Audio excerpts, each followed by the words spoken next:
नमः सिद्धेभ्यः। ॐ नमः सिद्धेभ्यः। ॐ नमः सिद्धेभ्यः।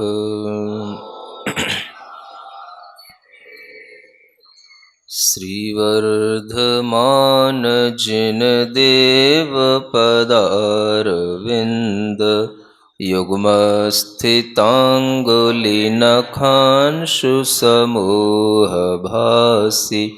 प्रद्योतते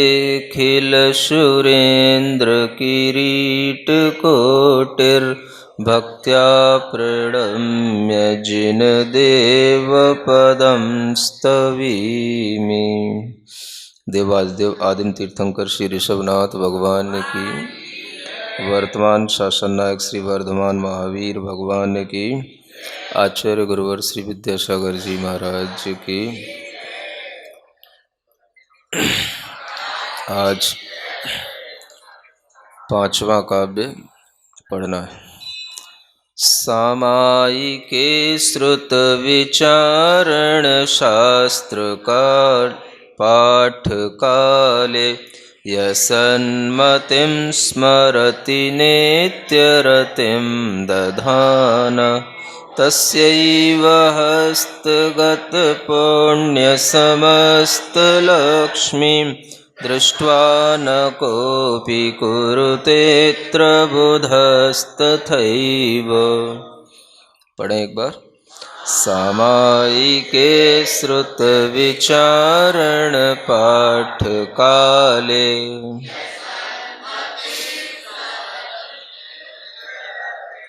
दधानः तस्यैव हस्तगत पुण्यसमस्तलक्ष्मीं दृष्ट्वा न कोऽपि कुरुतेऽत्र बुधस्तथैव। इसका भी नीचे पद्य अनुवाद दिया हुआ है। सामायिक में नित चिंतन में शास्त्र पाठ के क्षण में भी जो सन्मति को याद कर रहा नित्य हृदय रति धर के ही सकल पुण्य की लक्ष्मी उसके हाथ स्वयं आ जाती है। ऐसा लख फिर किस ज्ञानी को प्रभु भक्ति ना भाती है। कहा जा रहा है सामायिक के श्रुत विचारण पाठ काले। सामायिक के समय पर भी, श्रुत माने शास्त्र का जब हम विचार करते हैं, चिंतन करते हैं, उन शास्त्रों का पाठ करते हैं, उस समय पर भी जो सन्मति यानी वर्धमान महावीर भगवान का स्मरण करता है, नित्य रतिम दधान, हमेशा अपने हृदय में उनके प्रति रति भाव को धारण करता हुआ। रति जानते हैं? रति माने राग भाव, उनके प्रति ही अनुराग भाव को धारण करता हुआ जो ऐसा करता है, तस्यैव हस्तगत पुण्य समस्त लक्ष्मी, उसी के ही लिए सभी प्रकार की जो पुण्य की लक्ष्मी है वह उसके हस्तगत हो जाती है, उसके हाथ में आ जाती है। दृष्ट्वा माने देख करके, इस प्रकार से न कोपि बुधः तथैव अत्र करोति, ऐसा कौन सा बुद्धिमान होगा जो इस प्रकार से देख कर के भी भगवान की भक्ति करने को तत्पर न हो। तात्पर्य यह है कि जब भी कोई भगवान के प्रति अपना अनुराग व्यक्त करता है तो उस अनुराग का भाव उसके अंदर हमेशा बना रहता है।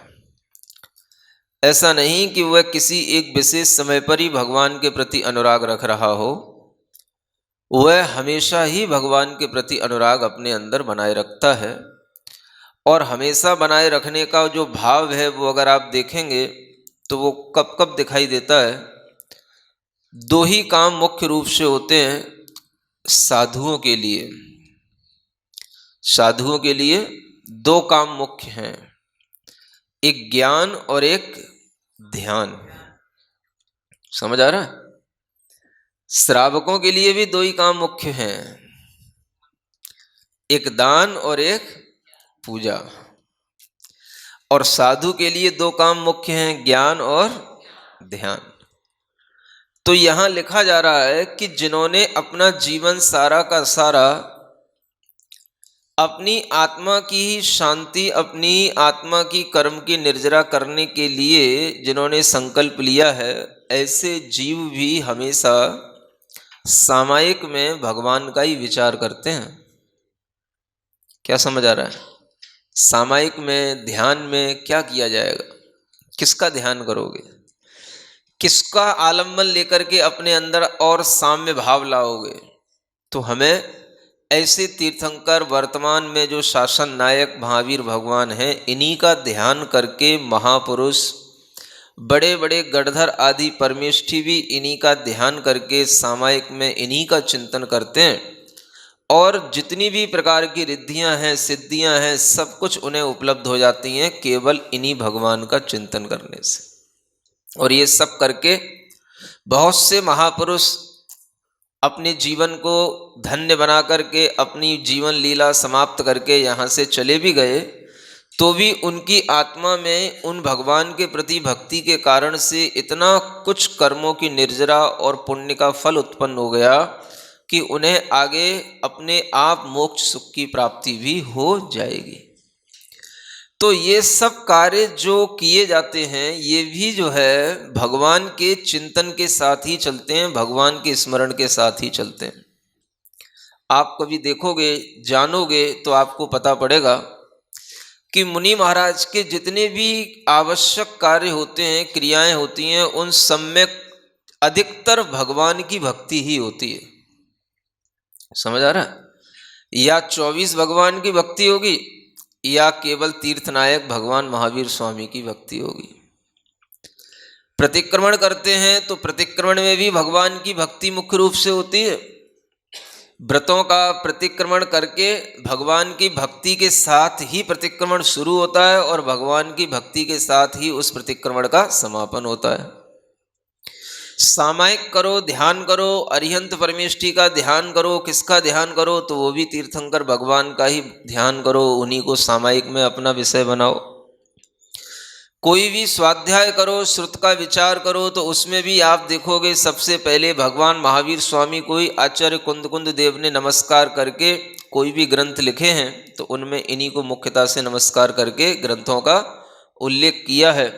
तो उसमें भी भगवान महावीर स्वामी की ही वाणी आ गई, भगवान महावीर स्वामी का नमस्कार आएगा, भगवान तीर्थंकरों की ही पहले एक तरह से आराधना हो गई और उसी के साथ पूरा का पूरा श्रुत का विचार चलेगा, शास्त्र का चिंतन चलेगा, या शास्त्र का पाठ करोगे तो भी आपको यही सब उपलब्ध होगा।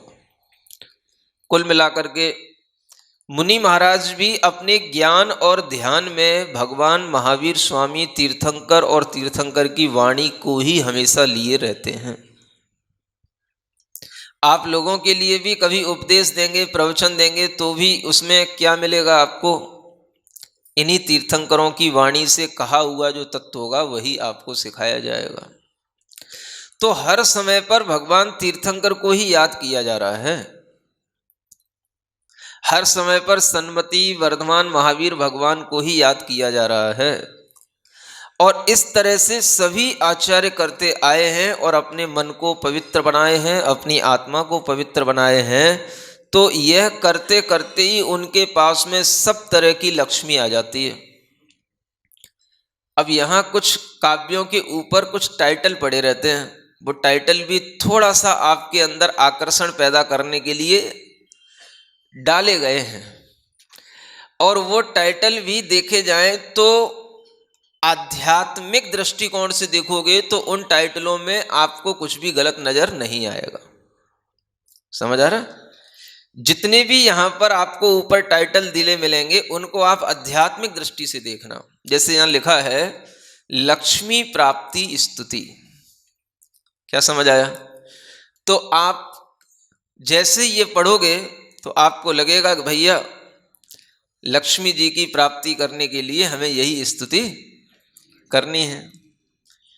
तो ये आपका एक पहला अट्रैक्शन हो गया जो मोह के कारण से आपके अंदर पैदा हुआ, और आप अपनी अंदर जो दीपावली आ रही है उसके लिए विशेष रूप से लक्ष्मी को अपने घर में पधारने के लिए आप इस काव्य का आलम्बन लेने बैठ जाएंगे। समझ आ रहा है? ऐसा करोगे अलग बात है, कैसे भी सही आप थोड़ा सा भगवान के पास तक आओगे, लेकिन इसका जो आध्यात्मिक भाव है वो जो इस काव्य में है वो आपको देखना है। वो क्या है?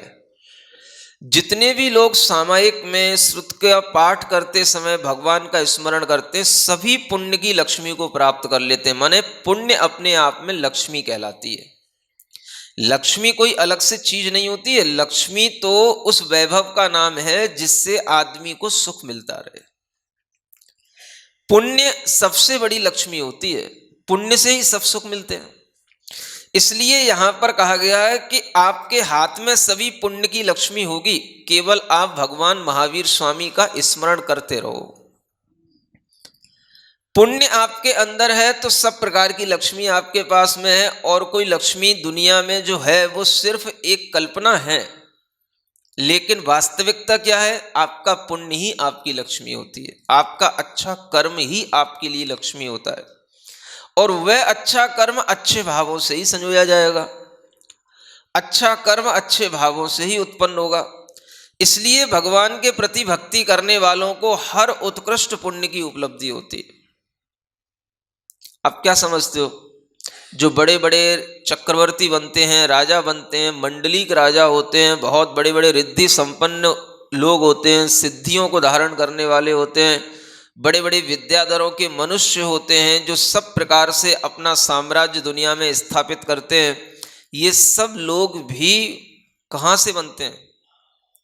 इसी तरह से पहले जन्मों में जो भगवान की भक्ति से पुण्य अर्जित किए होते हैं, उसी का फल इस वर्तमान जन्म में भोगते हैं।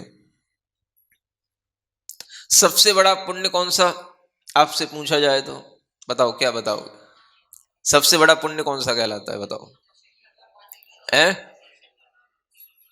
दर्शन करना, भक्ति करना, ये तो आपका अपना अभी का वर्तमान का पुण्य हो गया, लेकिन सबसे बड़ा पुण्य,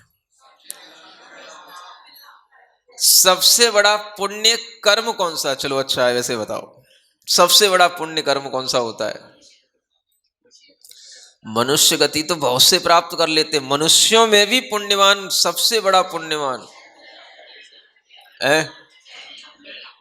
जैन भी बहुत सारे बन जाते हैं, देवशास्त्र गुरु का ध्यान और पूजन भी बहुत सारे कर लेते हैं, उनमें भी और पुण्यवान बताओ है?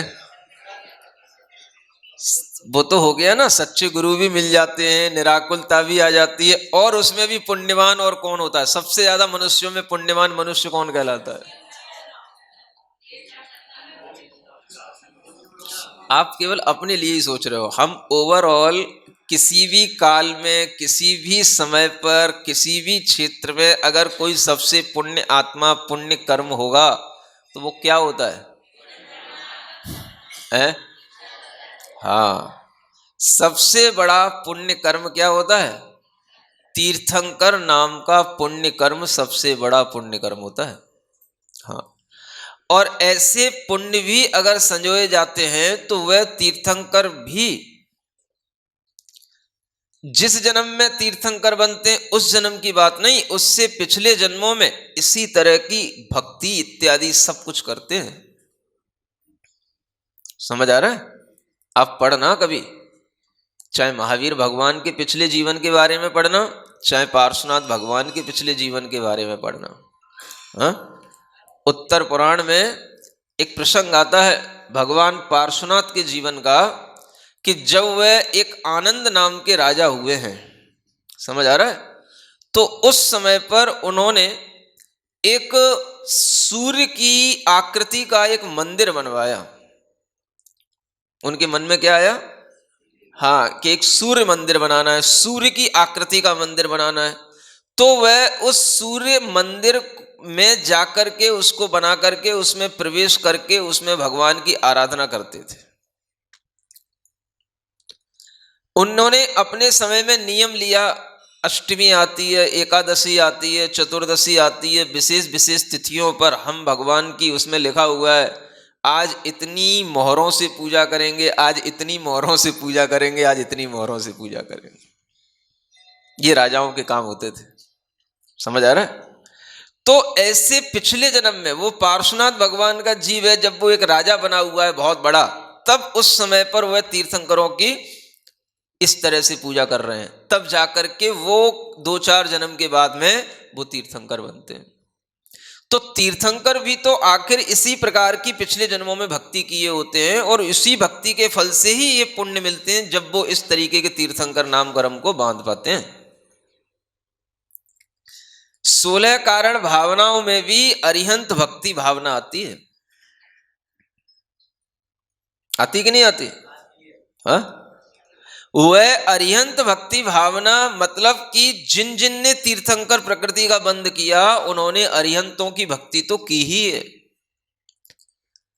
ऐसा मत सोचना कि केवल दर्शन विशुद्धि होने से ही तीर्थंकर प्रकृति का बंद हो जाता है, अन्य भावनाओं की आवश्यकता नहीं पड़ती है। दर्शन विशुद्धि में भी 15 आगे की भावनाएं सब गर्भित रहती हैं। ऐसा नहीं होगा कि जिसके अंदर दर्शन की विशुद्धि हो तो वह अरिहंत की भक्ति ना करता हो या आचार्य की भक्ति ना करता हो। समझ आ रहा? सभी प्रकार की भक्तियां एक एक भावना में अंतर्भूत हैं। जहां दर्शन की विशुद्धि होगी, माने सम्यक दर्शन और शुद्ध होगा, तो वहां पर अरिहंत भगवान की भक्ति विशेष रूप से होगी ही। तो जितने भी तीर्थंकर हुए सभी ने अरिहंतों की भक्ति की है और इस तरह के पुण्य कर्मों को संजोया है, तब जाकर के उन्हें समस्त पुण्य की जो लक्ष्मी है वह अगर बाहरी रूप में देखने को आती है तो वह समौ शरण के रूप में देखने को आती है। सबसे बड़ी लक्ष्मी कहलाती है समौ शरण की बाहरी लक्ष्मी।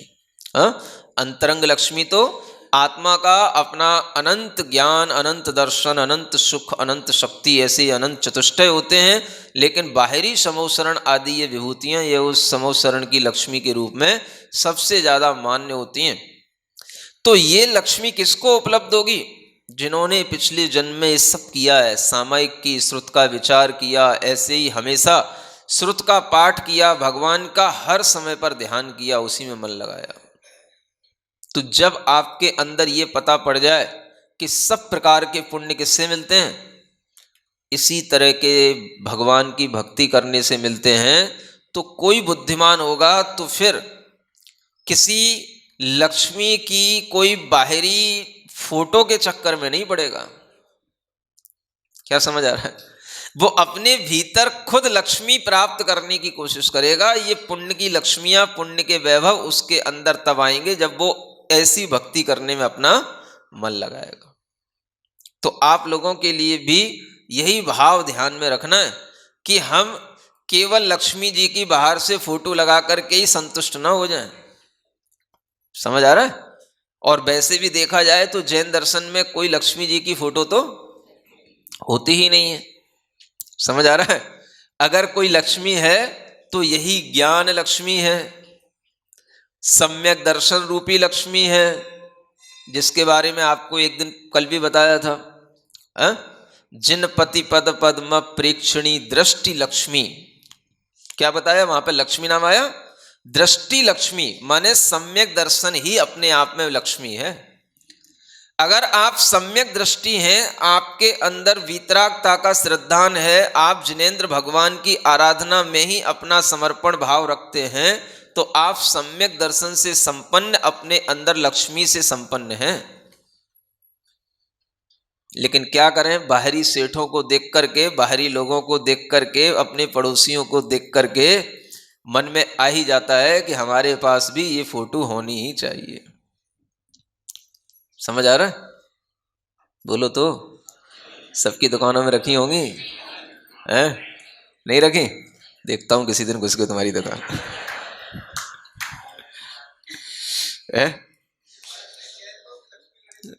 हाँ, सम्यक दर्शन रूपी लक्ष्मी। देखो ये तो देखो आचार्यों ने किस किस को लक्ष्मी कहा है? सम्यक दर्शन। और सम्यक दर्शन कैसे बनेगा? जब आपके अंदर ऐसे वीतराग जिनेंद्र भगवान की आराधना कर रहे हो, आपके पास सम्यक दर्शन होगा, आपके पास अपने आप लक्ष्मी दौड़ करके आएगी। समझ आ रहा है? और अगर आप ये सब छोड़ करके सब कुछ करोगे तो कहां से आपको लक्ष्मी मिलेगी? यही आपका मोह कहलाएगा। इसको क्या बोलते हैं? मोह। मोह का मतलब ही है आपके अंदर मिथ्या बुद्धि आ रही है। कोई भी देवी देवता आपकी आराधना से कभी प्रसन्न होकर के आपके ऊपर कभी भी लक्ष्मी की बरसात करता नहीं है, ना कभी किसी के ऊपर हुई है। समझ आ रहा है? फिर भी हम ऐसा मानते रहते हैं, ये हमारे भ्रम ही रहता है। जितना आपका पुण्य होता है उतना ही आप कमाते हो, उतना ही आपका व्यापार चलता है, उसी से आपके पास में जो कुछ धन संपदा होती है वह आता है, ये सच्चाई है। बाकी जो कुछ भी दुनिया में प्रचारित किया जाता है वो सिर्फ एक भ्रम होता है, और वह भ्रम जो होता है वो ज्यादातर नासमझ लोगों के लिए होता है। हाँ? लेकिन आपको लगता है पैसा आना चाहिए, चाहे नासमझी से आए चाहे समझदारी से आए, उससे कोई मतलब नहीं। वास्तव में समझदार तो वही कहलाता है जिसके पास में पैसा हो, उसी की बात लोग सुनते हैं, उसी की बात मानते हैं। नहीं तो समझदार की भी लोग कीमत नहीं करते हैं, कितना ही ज्ञान बना रहे हैं। इसलिए महाराज पहले क्या होना चाहिए? पहले पैसा होना चाहिए। समझ आ रहा है? अब चाहे वो नासमझी से आए चाहे समझदारी से आए, कहा भी जाता है जिसके पास में धन होता है उसके पास में सब कुछ जो है ज्ञान भी आ जाता है, सब आ जाता है। और जिसके पास धन है वो कितना ही अज्ञानी क्यों ना हो, सब उसके पास चाटुकारी करते हैं। इसलिए आप लोग भी बस एक ही चीज पर ध्यान देते हो। लेकिन सम्यक दर्शन का जब भाव आता है तो आचार्य क्या समझाते हैं? ये लक्ष्मी नहीं है। लक्ष्मी क्या है? सम्यक दर्शन की लक्ष्मी, समीचीन ज्ञान की लक्ष्मी, आत्मज्ञान की लक्ष्मी। अभी जब ज्ञानार्णव का पाठ करते थे तो उसमें क्या आता था? ज्ञान लक्ष्मी घनाश्लेष प्रभुवानंदन नंदितम। ज्ञान की लक्ष्मी, ये हमारे लिए लक्ष्मी है, जिससे हमको सही दृष्टि मिले, सही ज्ञान मिले, वो हमको सही दिशा पर ले जाएगी लक्ष्मी।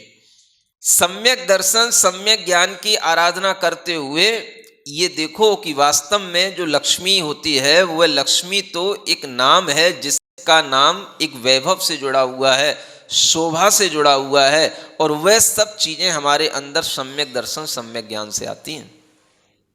इसलिए मन को अच्छा शुद्ध साफ बनाओ और ये सम्यक दर्शन सम्यक ज्ञान की आराधना करके ऐसे पुण्य कर्म का अर्जन करो जिससे कि सभी प्रकार की लक्ष्मी आपके पास बिना बुलाए ही चली आए।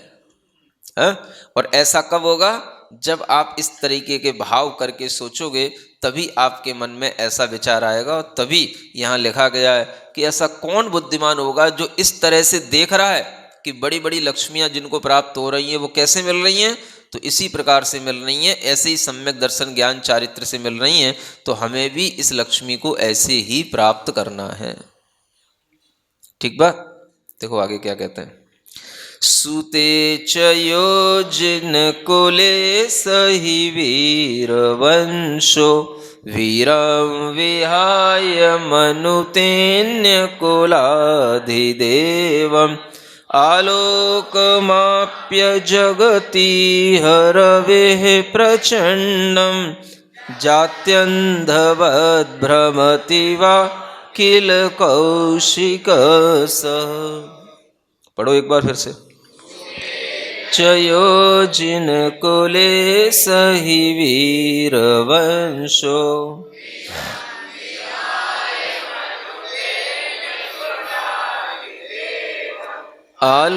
आलोकमाप्य जगति हरवेः प्रचंडं जात्यन्धवद्भ्रमति वा किल कौशिकसः। देखो यहाँ पर भी आपके लिए कुछ बताया जा रहा है। टाइटल देखो क्या लिखा है? वीर वंश। क्या लिखा है? ये तो नहीं लिखा, क्या लिखा है? वंश वृद्धि कर स्तुति। लेकिन इसका आध्यात्मिक रूप क्या है वो आपको काव्य पढ़ करके समझ में आएगा। वंश की वृद्धि तो करना, लेकिन किसके वंश की वृद्धि करना है? अपने वंश की वृद्धि करोगे तो आपका मोह बढ़ेगा, पाप बढ़ेगा। और भगवान के वंश की वृद्धि करोगे तो आपका इस परंपरा में, धर्म की परंपरा में एक बहुत बड़ा अनुदान होगा। क्या समझ आ रहा है? क्या कहा जा रहा है? सूते चयो जिन कुले सही वीर वंशो। वीर वंश का वही है जो जिन कुल में सूत माने प्रसूत हुआ है, उत्पन्न हुआ है। जो जिन कुल में उत्पन्न हुआ है वह अपने आप में कौन से वंश का है? समझ आ रहा है? हर व्यक्ति को अपने छोटे छोटे कुल, मान, मर्यादाएं, वंश इत्यादि के जो नाम हैं, इनका अहंकार भुला करके क्या भाव करना चाहिए कि हम वीर वंश की हैं, हम वीर की संतान हैं, वीर वंश के हैं हम। हा? और जब आप इस तरह की भावना से भगवान के ही वंश की ओर ध्यान देंगे, जब अपने लिए भावना लाओगे हम वीर वंश के हैं, तो हमारी संतान भी वीर वंश की हुई। अब अगर संतान बढ़ भी जाएगी, 2-4 हो भी जाएंगी, तो आपने क्या किया? किसकी वृद्धि की? समझ आ रहा है? कोई पाप नहीं किया आपने। लेकिन अगर आपने ये सोच करके कि नहीं, मुझे अपना परिवार बहुत बढ़ाना है, अपने लिए बहुत मोह के कारण से हमें बहुत बड़ा परिवार चाहिए, 4-4 बच्चे होने चाहिए, ऐसा सोच करके आपने वंश बढ़ाया, तो क्या होगा? वो आपका अपना मोह बढ़ाने के काम आएगा, अपना पाप बढ़ाने के काम आएगा है? और अगर ये भावना की जाए कि हमें वीर भगवान के वंश की वृद्धि करना है, तो क्या समझ रहे हो? एक तरफ तो आप कहते हो कि जिनेंद्र भगवान के कुल में जन्म लेना बहुत दुर्लभ होता है? आप ये भी कह रहे थे अभी कि ये बहुत बड़े पुण्य से भगवान के कुल में जन्म लेना होता है। ये भी कह रहे थे कि जो जिन कुल में भगवान के दर्शन करता है, भगवान के कुल में उत्पन्न होता है, वह बहुत भाग्यशाली होता है, पुण्यवान होता है, लक्ष्मी संपन्न होता है, सबसे बड़ी लक्ष्मी यही है। क्या समझ आ रहा है? तो आप फिर ये परोपकार का काम क्यों नहीं करते हो? कौन सा परोपकार का काम? कि अगर भगवान के कुल में कोई उत्पन्न हो रहा है तो हम उसे कभी भी रोके नहीं। समझ आ रहा है? अब चाहे वो बेटा हो, चाहे वो बेटी हो, पहली बात तो ये होनी चाहिए है? इससे क्या फर्क पड़ रहा है? अगर कोई भगवान के कुल में उत्पन्न हुआ है, जैन भी बन रहा है, कोई जैन कुल में उत्पन्न हुआ है, तो वह चाहे पुत्र हो चाहे पुत्री हो, संस्कार तो सबके अंदर आते हैं, और जिस कुल में वह जन्म लेगा तो वह जीव समझो आपके माध्यम से कितना पुण्य अर्जित करेगा कि उसके लिए अगर कभी इस तरह से मंदिर में दर्शन करने से, जिन शास्त्रों के पढ़ने से, गुरुओं को देखने से उसके कभी अंदर संस्कार पड़ जाएगा कि ये धर्म सच्चा है, तो समझो कि आपने उस जीव को इस संसार से तिरा दिया। क्या समझ आ रहा है? आपके घर में भी रह करके अगर किसी जीव के अंदर गहरी श्रद्धा बैठ गई तो समझो कि आपने उस जीव का कितना बड़ा कल्याण कर दिया। आपने किया तो था अपने मोह से कुछ पाप, लेकिन वो संतान अगर वो जैन कुल में भी उत्पन्न हुई तो उसने कितना बड़ा अपने अंदर आत्मा का कल्याण कर लिया, आत्मा का उद्धार कर लिया, और ये हो गया आपके निमित्त से।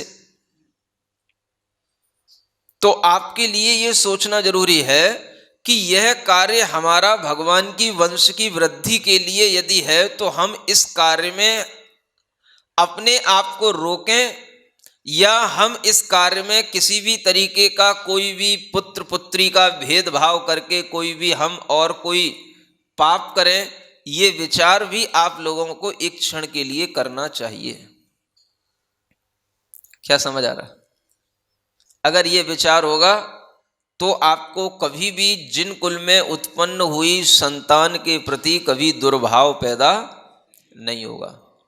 और दुनिया में कोई किसी भी तरीके की बातें करे, कोई किसी भी तरीके के आंदोलन बनाए, कोई किसी भी तरीके की विचारधारा रखे, लेकिन कम से कम आपको अपनी विचारधारा तो शुद्ध और परिष्कृत रखनी चाहिए कि जिन कुल में जन्म लेना अपने आप में बहुत दुर्लभ काम है, और अगर किसी भी के अंदर इस तरीके का संस्कार आ जाता है तो समझो वह कुल भी अपने आप में पवित्र हो जाता है। जिस कुल में ऐसी कोई संतान पैदा हो जाए जो आत्म कल्याण के मार्ग पर निकल जाए और किसी भी प्रकार से भगवान के द्वारा बताई हुई व्रतों को, दीक्षाओं को धारण कर ले, तो समझो कि वह कुल की 10-10 पीढ़ियों का पाप समाप्त हो गया।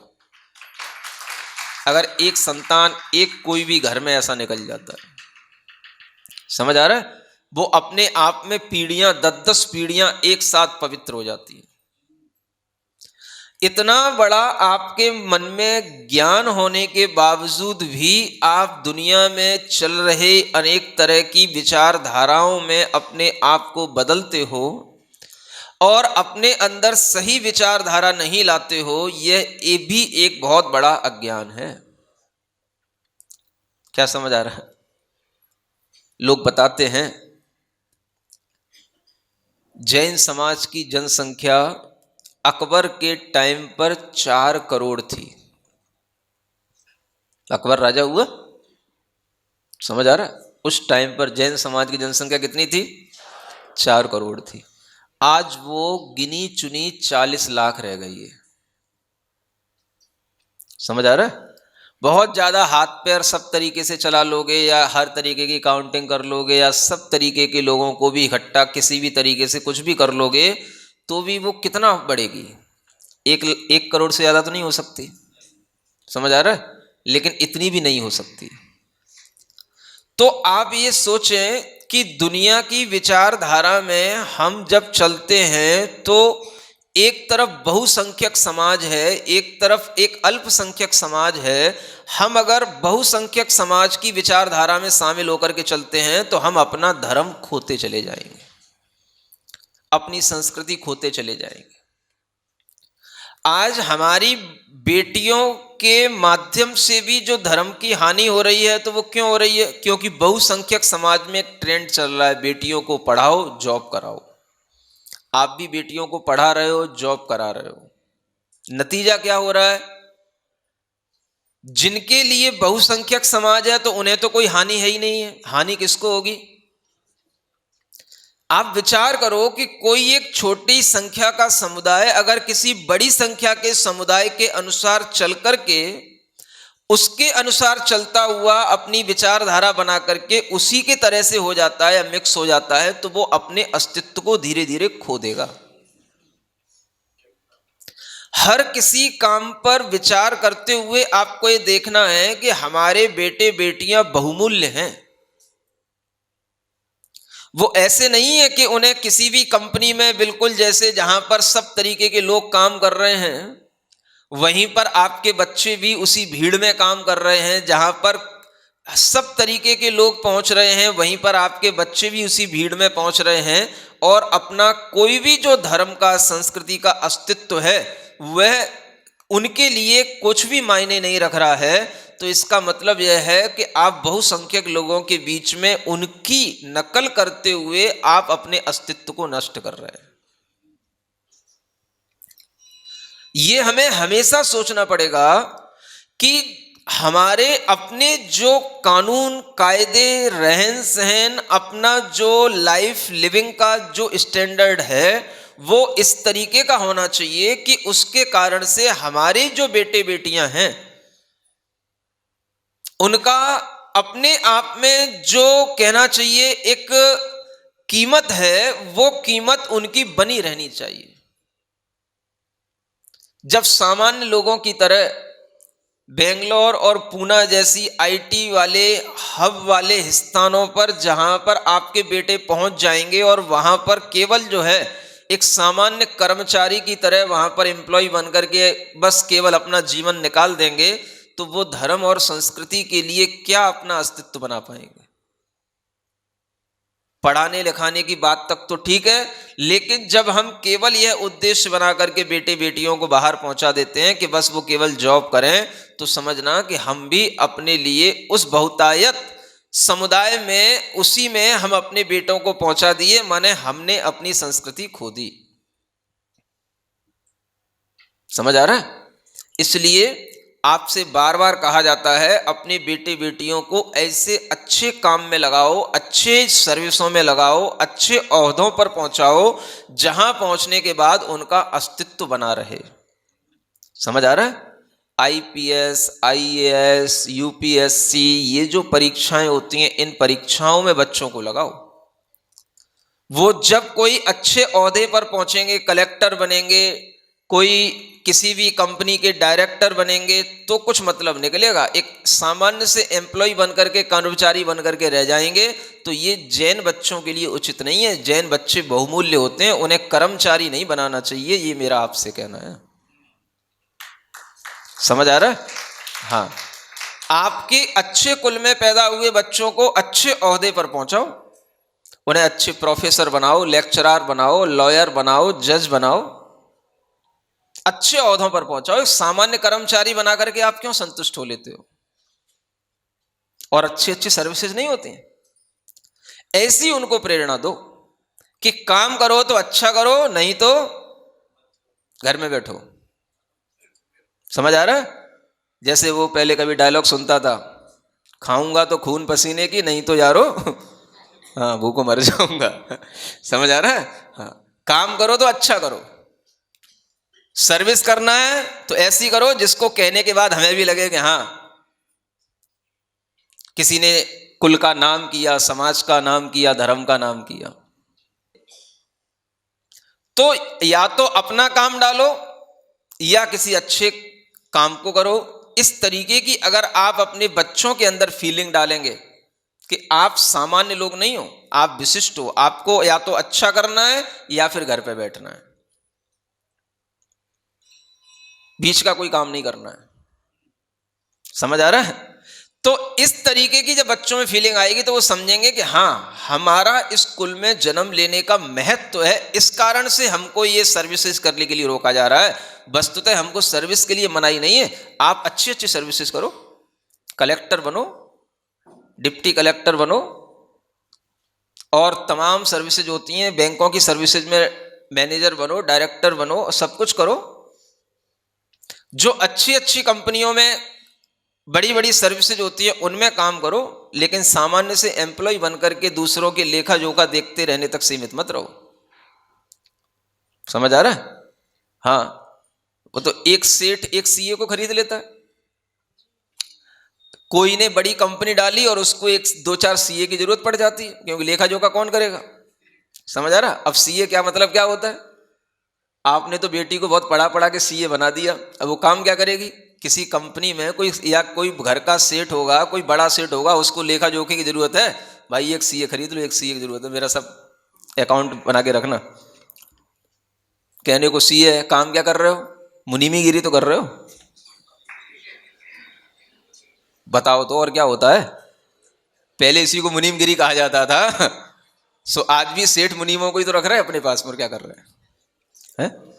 तो बच्चों को ये सिखाओ कि वस्तुतः हम दुनिया की धारा में बहते हुए अज्ञानता के कारण से ऐसे कृत्य न करें जिससे हमारी संस्कृति का अस्तित्व खतरे में पड़ जाए। समझ आ रहा है? इसी तरीके से आप यहां देखो क्या लिखा जा रहा है कि अगर वीर वंश को आप सुरक्षित रखोगे तो ये आपकी भावनाओं के माध्यम से ही हो सकेगा। इसलिए वीर भगवान को छोड़ करके जो अन्य कुल देवताओं को मानते हैं, मानो वो क्या कर रहे हैं? आलोक माप्य जगती ही रवि प्रचंडम। एक तरफ तो रवि का आलोक फैला हुआ है, प्रकाश फैला हुआ है सूर्य का। समझ आ रहा है? लेकिन आप बेचारों की स्थिति क्या है? जात्यंत वद भ्रमति वा किल कौशिक। ऐसा कौशिक बोलते हैं उल्लुओं को। समझ आ रहा है? जो लक्ष्मी का वाहन है। उस जाति अंध का मतलब होता है जन्म से ही जो अंधे बने पड़े हैं, उन्हें क्या भगवान का स्वरूप समझ में आएगा और क्या उन्हें सूर्य का प्रकाश दिखाई देगा? जिनके अंदर जन्म से ही मिथ्यात्व पड़ा हुआ है, वो क्या भगवान की महिमा समझेंगे? या जो भगवान की महिमा नहीं समझ रहे हैं, इसका मतलब ही है कि वो बिल्कुल जन्मांध हैं। या तो उनको जन्म से आंखें नहीं मिली, अथवा आंखें भी मिली तो कौशिक माने उल्लू के समान बने हुए हैं कि जब भगवान की बात सामने आती है तो वो अंधे बन जाते हैं। जैसे उल्लू के सामने रवि सूर्य का प्रकाश आए तो उसको अपनी आंखों से कुछ दिखाई देता नहीं है।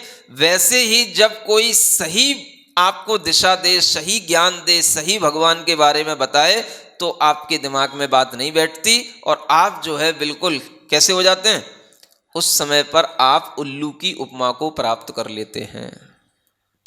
समझ आ रहा है? तो दो ही लोग होते हैं जो प्रकाश को समझ नहीं पाते हैं, एक तो जन्मांध और एक उल्लू। आंखें तो मिली लेकिन फिर भी नहीं देख पा रहे। समझ आ रहा है? देखना आप लोग कौन सी क्वालिटी में आते हैं, कौन सी कैटेगरी में आते हैं? दोनों में से कोई भी नहीं है, देख लेना, कोई ना कोई तो है। तो हर समाज का व्यक्ति ये सोचे, समझ आ रहा है? ऐसे ऐसे समाज के लोग हैं जैन कुल में जन्म लेने के बाद दुनिया के हर देवी देवता के पास चक्कर काटते रहते हैं और भगवान के मंदिर में नहीं आते हैं। समझ आ रहा है? जैन समझ करके लोग अपने बेटे बेटियों का विवाह उनके घरों में करा देते हैं, और अगर कहीं बेटे बेटी कुछ वीतरागता के धर्म पर चलने वाले होते हैं या संस्कारित होते हैं तो उन्हें उन घरों में रहने में क्लेश ही उत्पन्न होता रहता है। आपने तो केवल जैन परिवार देख करके उनका विवाह करा दिया। जैनों में ही ऐसे जात्यंध और कौशिक हैं, समझ आ रहा है? ऐसे जो जन्मांध हैं, जन्म से ही मिथ्यात्व में पड़े हुए हैं, दुनिया के बाबाओं और ढोंगियों के चक्कर में पड़े हुए हैं, दुनिया के मंदिरों के चक्कर में पड़े हुए हैं, लेकिन कभी सच्चे धर्म की आराधना करने का भाव ही उनके अंदर पैदा नहीं होता। उल्टी उनसे बुराई और करवा लो। समझ आ रहा है? और या तो वो जैसे जन्मांध है या कौशिक हैं, देखना ही नहीं, जाना ही नहीं, सुनना ही नहीं, मानना ही नहीं, बस ये कौशिक हो गया। कौशिक माने अच्छे शब्दों में उसको कौशिक बोलते हैं, है ना? उल्लू कहेंगे बार बार तो आपको बुरा लगेगा, है ना? कौशिक कहने में आपको बुरा नहीं लगेगा, है? और कौशिक का बच्चा भी कह देंगे तो भी आपको बुरा नहीं लगेगा। अब भाषा है, प्रभाव तो पड़ता है। तो आप ये समझें कि ऐसे जन्मांधों को भी थोड़ी दिशा बोध मिलना चाहिए। ऐसे भी आप कुछ ना कुछ थोड़े से प्रयत्नशील रहा करें। अगर आपके पड़ोस में, रिश्तेदारियों में ऐसे जन्मांध या कौशिक लोग बैठे हैं तो आपको अगर ज्ञान मिल रहा है, प्रकाश मिल रहा है, तो आप कोशिश करें कि उनको भी प्रकाश मिले। यह भी आपके लिए धर्म प्रभावना का बहुत बड़ा कार्य होता है, और सच्चा धर्म प्रभावना का काम तो यही है आज के समय में। समझ आ रहा है? आपको ज्ञान मिल रहा है, आप अपने में संतुष्ट न हो, अपने रिश्तेदारों को बांटो इस ज्ञान को। हाँ, सब जन्मांध बने बैठे हैं कहीं ना कहीं, या कौशिक बने बैठे हैं, उनको बांटो, उन्हें ये सुनाया करो जो हम बताते हैं। उन अपने बच्चों को बताओ ताकि वो कहीं कौशिक न बन जाएं। समझ आ रहा है? अब समझ में आ रहा है ना मेरी लैंग्वेज? कौशिक का मतलब क्या है? हाँ, कई बार जन्मांध तो नहीं होते हैं लेकिन बड़े होकर के कौशिक बन जाते हैं। तो दो में से एक भी काम हो गया तो समझो वो उसने धर्म का अस्तित्व खो दिया, आपकी सारी मेहनत पाप में गई। क्या समझ आ रहा है? जो भी आपने अपने बच्चे के लिए किया वो सारा का सारा व्यर्थ में गया। तो ये ध्यान रखो कि श्रावक भी धर्म की प्रभावना करता है, केवल मुनि महाराज के ही माथे पे नहीं धर्म की प्रभावना करना। श्रावक भी सम्यक दृष्टि होता है तो उसके भी 8 गुणों में एक धर्म प्रभावना नाम का एक अंग आता है। तो वो प्रभावना कैसे करता है?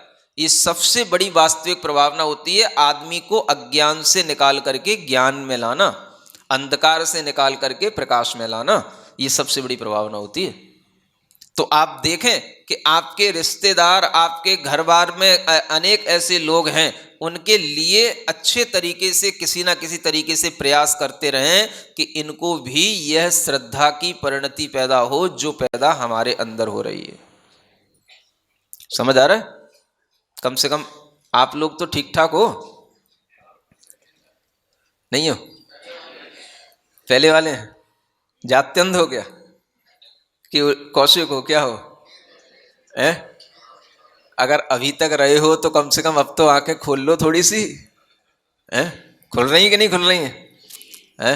नहीं तो बस अब तो कहानी पूरी होने ही वाली है। सूर्य ढलने वाला है, उगता सूरज धीरे धीरे ढलता है, ढल जाएगा। अब सब कुछ ढलान की ओर है, थोड़ा सा चेतने की कोशिश करो। जो उत्पन्न हुआ जिन कुल में वीर वंश का वह है पूत, वीर प्रभु को छोड़ अन्य को मान रहा क्यों तू रे भूत। सूरज का फैला नहीं दिखता धरती पर चहुं ओर प्रकाश। समय से अंध बने वे या फिर उल्लू सा आभास। आगे का काव्य। रागादि दोष युत मानस देवता नाम सेवा किमप्यतिशयं न ददाति कस्य। सेवां करोतु कल्पतरोः सदैव सेवा किमल्पफलदाप्यफलापि तस्य। पुनः पढ़ो एक बार। देवतानां सेवा किमप्यतिशयं न ददाति कस्य। सेवां करोतु जिन कल्पतरोः सदैव सेवा किमल्पफलदाप्यफलापि तस्य। पढ़ने में आता है आपको? एक काव्य सरल है, ज़्यादा कठिन नहीं है ना? आप लोगों को देखते हुए ही बनाए। रागादि दोष युत मानस देवता नाम। देखो अभी भगवान की स्तुति प्रारंभ नहीं हुई है, अभी तो एक भूमिका बनाई जा रही है। समझ आ रहा है? जैसे कोई घर बनाना होता है, मकान बनाना होता है, तो उससे पहले नींव को पक्का बनाना पड़ता है। समझ आ रहा है? महल तो तब बनेगा जब नींव उसकी पक्की होगी, सही होगी, शुद्ध होगी। जो उसमें पुराना पड़ा है उसको बाहर निकालो और नया कंक्रीट बढ़िया उसके अंदर डालो, पक्का बनाओ पहले। समझ आ रहा है? दुनिया का जो उसमें कचरा पड़ा है पहले वो बाहर निकले और सही मटेरियल पहले उसके अंदर ठोस पहुँचे, तब वो नींव पक्की हो, उसके बाद में कोई आगे की चिनाई शुरू होगी। समझ आ रहा है? इसी तरीके से अभी ये क्या चल रहा है? अभी आपकी नींव भरी जा रही है। जो भरा हुआ है आपके दिमाग में से वो निकाला जा रहा है। समझ आ रहा है? आपको उल्लू से हटा करके आदमी बनाया जा रहा है। जात्यंधों के आंखों में भी अंजन लगा करके दिव्य दृष्टि पैदा की जा रही है। नहीं समझ आ रहा है? अंजन भी लगा हुआ है या जात्यंध भी हैं, तो अभिशप्त नहीं है कि हम हमेशा जन्म से अंधे हैं तो अंधे ही बने रहेंगे। अगर आप आंखें खोलना चाहोगे तो आंखें खुल जाएंगी। दवाई दी जा रही है, आप उसको खोलने की कोशिश करो। तो ये सब अभी भूमिका बन रही है भगवान की स्तुति करने की। स्तुति आगे से प्रारंभ होगी, जब होगी तब बताएंगे। क्या कहा जा रहा है? रागादि दोष युत मानस देवता नाम, है ना? जिन देवताओं के मानस, मानस माने मन, राग आदि दोषों से भरे हुए हैं, है ना? राग, द्वेष, घृणा, ईर्ष्या, जलन, देवी देवताओं में भी बहुत भरे रहते हैं। समझ आ रहा है? एक देवता दूसरे देवता की बढ़ोतरी देख नहीं पाता कई बार। समझ आ रहा है? तो वो फिर अपना कुछ ना कुछ दिखाता है, जलवा, कुछ चमत्कार दिखाता है। समझ आ रहा है? और एक देवता की कोई आराधना ज़्यादा हो रही हो, दूसरे देवता की कम हो रही हो, तो वो भी फिर बीच में आकर के कुछ ना कुछ अपना चतुराई दिखाता है। तो ऐसे ये सब चलता रहता है। राग, द्वेष, मोह, अहंकार, मद, घृणा, ईर्ष्या, लालच, इन सबसे ये सब चीज़ें भरे हुए होते हैं देवों के। ऐसे देवों की पूजा आपको कभी कोई अतिशय सुख नहीं दे सकती है। अतिशय सुख का मतलब सर्वोत्कृष्ट सुख, ऐसा सुख जिससे कि आप लंबे समय तक सुखी बने रहो, ऐसा सुख नहीं दे पाएगी। समझ आ रहा है? ये बात अलग है कि कुछ ना कुछ कहीं पर भी प्रयास करोगे तो कुछ ना कुछ मिलेगा, लेकिन उससे आपको बहुत अच्छा लंबा समय के लिए कोई सुख प्राप्त नहीं होगा। सेवाम करो तू जिन कल्प तरो सदैव। अगर तुम्हें सेवा आराधना करनी है तो जिन कल्प तरु की करो। समझ आ रहा है?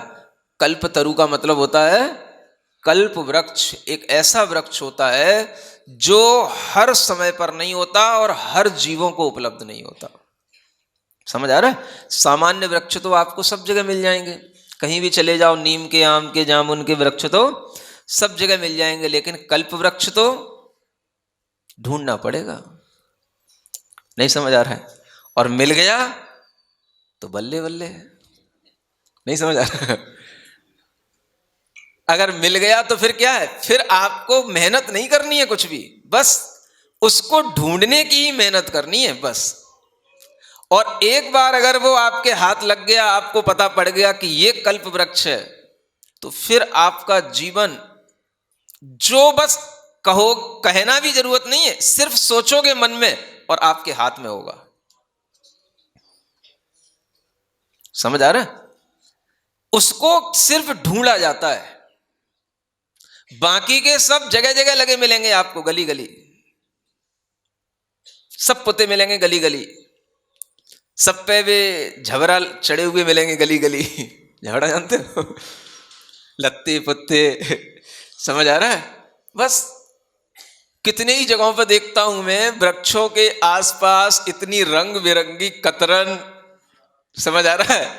वो छोटे छोटे बच्चों के जैसे झबरा पहनाए जाते हैं वो। उनको झबरा नहीं बोलते, क्या बोलते हो? क्या बोलते हैं आप लोग? है झपला, झपला, झपला, वही तो मैं बोल रहा हूं। है झपला, हाँ झपला, वही तो बोल रहा हूं। तो जो कुछ भी हो, झोला, झपरा, झपला, झबला। समझ आ रहा है? कुछ भी हो, सब प्राकृत के शब्द है, अलग अलग भाषाओं में चलते हैं। तो बस वही देखो आप, दुनिया में हर वृक्ष के नीचे बस वही लिखा मिलेगा। हर वृक्ष के आसपास एक तार भी लगा होगा तो उस पर ये कतरन टंगी हुई मिलेगी। कितनी ही जगहों पे मैं देखता हूं विहार करते हुए, मतलब एक वृक्ष से शुरू हुआ और दूसरे वृक्ष तक किसी ने डोरी बांध दी तो वो पूरी फुल मिलती है। समझ आ रहा है? सब पर कोई अपनी गांठ लगा के जा रहा है, कि कोई अपना गांठ खोल के जा रहा है, कि कोई उस पर कुछ लटका के जा रहा है। सबको ऐसा लग रहा है सब मिन्नतें यहीं पे पूरी होंगी। बस ऐसे तो लोग क्या कहें इनको। समझ आ रहा है? दया के ही पात्र होते हैं, कुछ बुरा कहने की जरूरत नहीं। अज्ञानता है सबसे बड़ा शत्रु आदमी का, क्या है? अज्ञान है, बस और कोई चीज नहीं है। समझ आ रहा है? तो जब आदमी ऐसे अज्ञानों में पड़ा होता है तो उसको क्या उपदेश दिया जाए और ऐसे अज्ञानी को कैसे समझाया जाए, ये एक बहुत बड़ी दया की चीज होती है। जिनकी बुद्धि में ऐसा कचरा भरा हुआ है, उन्हें ये शुद्ध ज्ञान दिया जाए, रत्नों की बात उनके सामने की जाए, तो ये तो वही समझ लो कि जो, समझ आ रहा है, गंदे छोटे काम करने वाले हैं, नालियां साफ करने वाले, उनको सामने अगर अपन रत्नों की बात करें तो जैसे वो उनके लिए कोई कीमत की चीज नहीं है या उसकी मजाक बनाए, वैसे ही ये ज्ञान जो है सबके काम का नहीं है। हाँ, भगवान का ये वाणी समझना, भगवान के ज्ञान को भी प्राप्त कर लेना, ये तभी संभव है जब आपके अंदर कुछ पात्रता हो, कुछ योग्यता हो, कुछ आपका दिमाग पुण्य के कारण से कुछ सही समय पर सही ढंग से चल रहा हो, तभी संभव है। नहीं तो हर किसी को बातें समझ में नहीं आती। तो ऐसे राग आदि दोषों से युक्त जो लोग हैं, ऐसे ही राग आदि दोषों से युक्त देवताओं की तरह तरह से उपासना करते रहते हैं, उनसे उन्हें कोई भी ऐसे फल नहीं मिलते जो फल उन्हें अच्छे लंबे समय तक कोई सुख देने वाले हों। इसलिए यहाँ कहा जा रहा है, अगर आपको कल्प वृक्ष मिल जाएगा तो उस कल्प वृक्ष से क्या, उसकी सेवा से आपको कभी कोई अल्प फल मिलेगा? दो चीजें होती हैं, एक तो अल्प फल मिलना, सेवा किमल्प फलदा। किम अल्प फलदा हो सकती क्या? इनकी सेवा, कल्प वृक्ष की सेवा कभी अल्प फल देने वाली नहीं होती, वो महान फल ही देगी। समझ आ रहा है?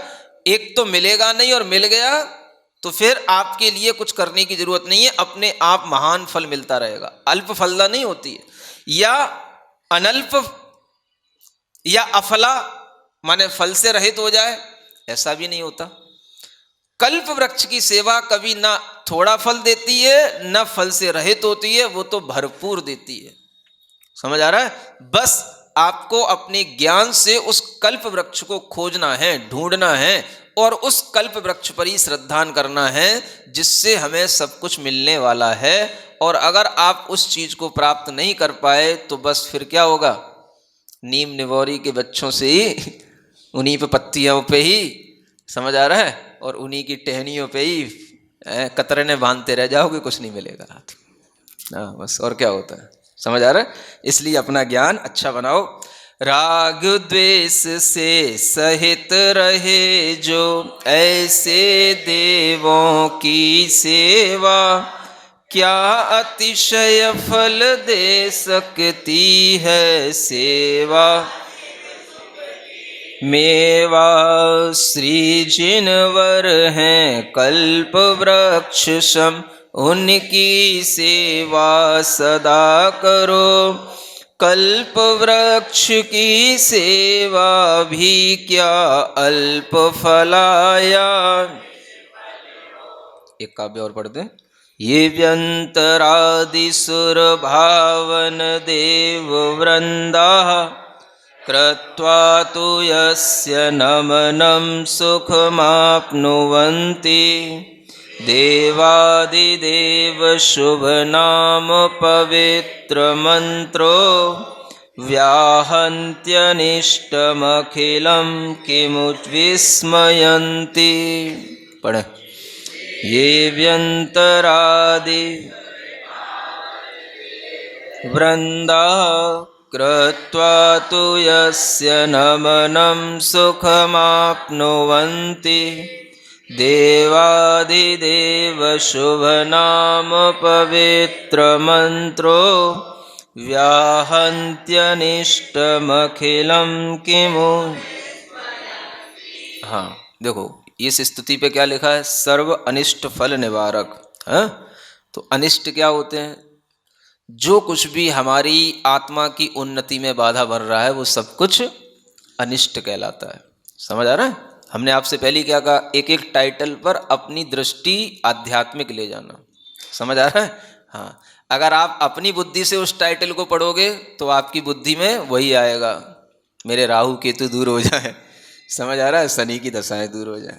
लेकिन अनिष्ट क्या कहलाता है, जो कुछ भी हमारे लिए इष्ट है वो क्या है, हमारा अपना शुद्ध आत्मा, सिद्धत्व दशा, हमारे अपना ही अनंत ज्ञान आदि चतुष्टय, ये हमें इष्ट है।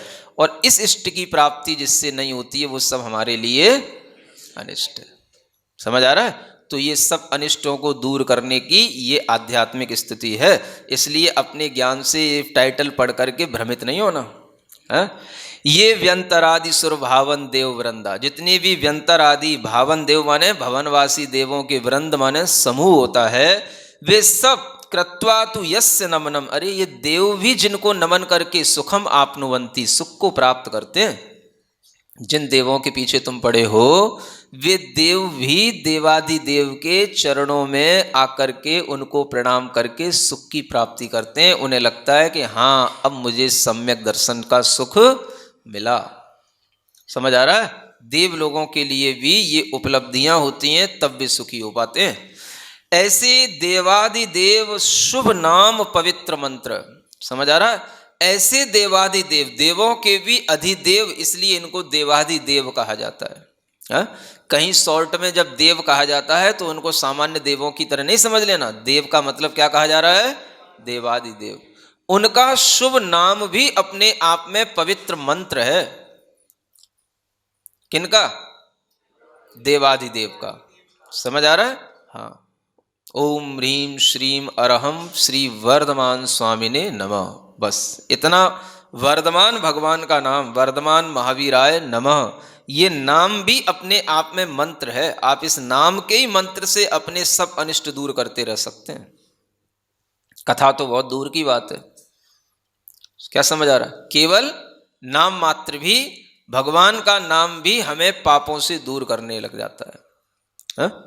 वो यहाँ कहा गया, व्याहंती माने नष्ट कर देता, अनिष्टम अखिलम, जितने भी अनिष्ट हैं ये सब भगवान के नाम से दूर भी हो जाएं तो देखो, किमु विस्मयंती, विस्मय क्यों कर रहे हो। जब हमारे अनिष्ट दूर होते हैं तो हमें विस्मय लगता है ना, कि हमारे लिए ये अनिष्ट होना था, ये बुरा होना था, ये दूर हो गया, अरे बड़ा आश्चर्य हो गया। अरे भाई आश्चर्य क्या होता है, बहुत सहज बात है।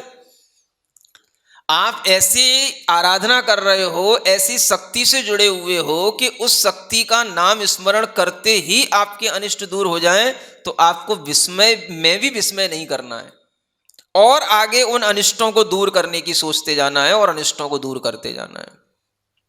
क्योंकि जितने भी अनिष्ट होंगे वो इसी तरीके से दूर होंगे। जो ऐसे शुद्ध शक्तिमान पुरुष होते हैं, उन्हीं की आराधना करने से आपके अनिष्ट दूर होते हैं। तो ऐसे अनिष्टों के दूर होने पर विस्मय क्यों करना।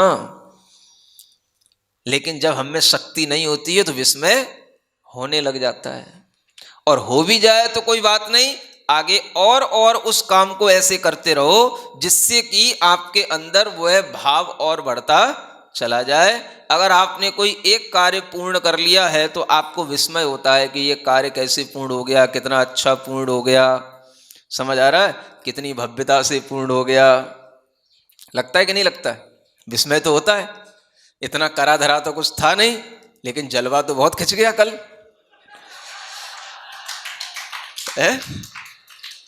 इतना कुछ करा धरा तो था नहीं, हाथ पैर तो इतने मारे नहीं थे, समझ आ रहा है, लेकिन बहुत अच्छा हो गया। तो विस्मय जब होता है तो इसका मतलब क्या है कि आप अपने अंदर किसी ऐसी शक्ति से जुड़े हुए हो जिसके कारण से सब कुछ इष्ट जो आपको है वो होता चला जाता है और अनिष्ट अपने आप हटता चला जाता है। तो आप विस्मय करके भी विस्मय मत करो, आप अपने अंदर ये भाव लाओ कि हाँ, हमें ऐसी शक्तियां प्राप्त हैं कि हम इससे और अच्छा आगे भी कर सकते हैं। समझ आ रहा है? तो ये विस्मय की बात है ही नहीं। जहां हम भगवान बनने की दशा में आ रहे हो और हमारे पास भगवान ऐसे हो जो हमें भगवान बनाना चाह रहे हो, तो फिर हमारे लिए कौन सी चीज है दुनिया में जो छूट जाएगी? है? सब कुछ मिलने वाला है।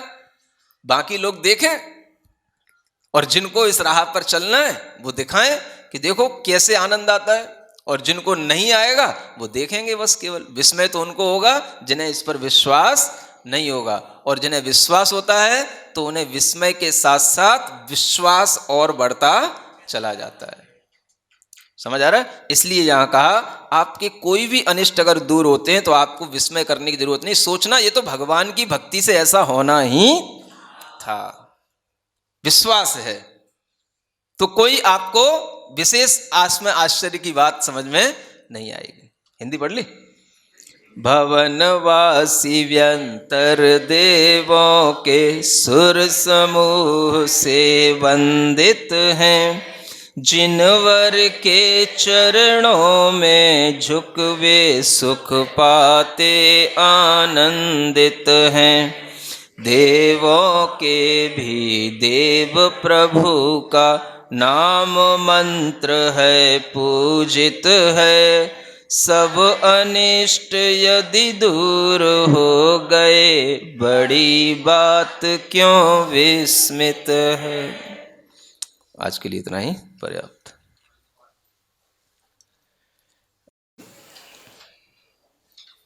गहरी लंबी श्वास। ओम का अपने नाभि स्थान पर स्मरण, अरहम का अपने मस्तिष्क पर माथे पर स्मरण। ओम अरहम नमः। ओम अरहम नमः। ओम अरहम नमः। भगवान महावीर स्वामी को वेदी में विराजमान उनकी प्रतिमा को स्मरण में लाते हुए, जैसे हम भगवान की वेदी के सामने ही खड़े हुए आनंदित हैं, ऐसा महसूस करते हुए ओम अरहम नमः। ओम अरहम नमः। ओम अरहम नमः। ओम अरहम नमः। ओम अरहम नमः। ओम अरहम नमः। ॐ अर्हं नमः ॐ अर्हं नमः ॐ अर्हं नमः ॐ अर्हं नमः ॐ अर्हं नमः ॐ अर्हं नमः ॐ अर्हं नमः ॐ अर्हं नमः ॐ अर्हं नमः ॐ अर्हं नमः ॐ अर्हं नमः ॐ अर्हं श्रीवर्धमान जिनेन्द्राय नमः। अपनी दोनों हथेलियां किसकर आंखों पर रखें। ॐ अर्हं परम शांति परम शांति परम शांति।